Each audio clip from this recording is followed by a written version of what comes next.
જમ્મુ કાશ્મીરમાં મોટી દુર્ઘટના, સેનાનું વાહન 350 ફૂટ ઊંડી ખીણમાં ખાબક્યું, 5 જવાન શહીદ. જમ્મુ કાશ્મીરના પૂંચ જિલ્લામાં મંગળવાર સાંજે મોટી દુર્ઘટના બની. અધિકારીઓએ જણાવ્યું કે જિલ્લાના મેડર વિસ્તારમાં બલનોઈ વિસ્તારમાં સેનાનું એક વાહન બેકાબુ થઈને ખીણમાં ખાબક્યું. જણાવાઈ રહ્યું છે કે આ ઘટનામાં અનેક સૈનિક ઇજાગ્રસ્ત થયા છે. માહિતી મળતા જ સેનાના અધિકારીઓ ઘટના સ્થળ પર પહોંચ્યા છે અને રેસ્ક્યુ ઓપરેશન શરૂ કરીને ઘાયલોને હોસ્પિટલ ખસેડવાની કામગીરી હાથ ધરી છે. જણાવાઈ રહ્યું છે કે આ ગાડીમાં 8 જવાન સવાર હતા.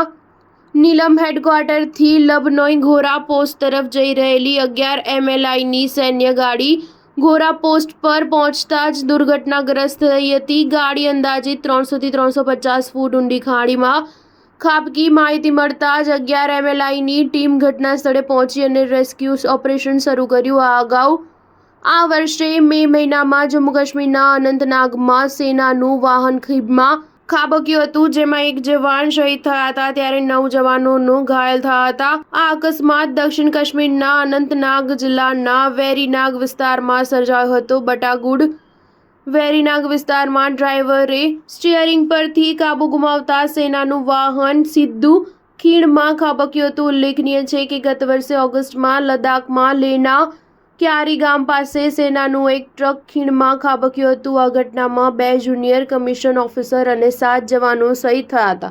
સેનાના ટ્રકની સાથે વધુ એક એમ્બ્યુલન્સ અને USV પણ હતી. આ તમામ વાહનોમાં કુલ 34 સેનાના જવાનો હતા. જવાનો કારુ ગેરીસનથી લેહ પાસે ક્યારી તરફ જઈ રહ્યા હતા. સ્ટાર ન્યૂઝ 7 હંમેશા સચ્ચાઈની સાથે.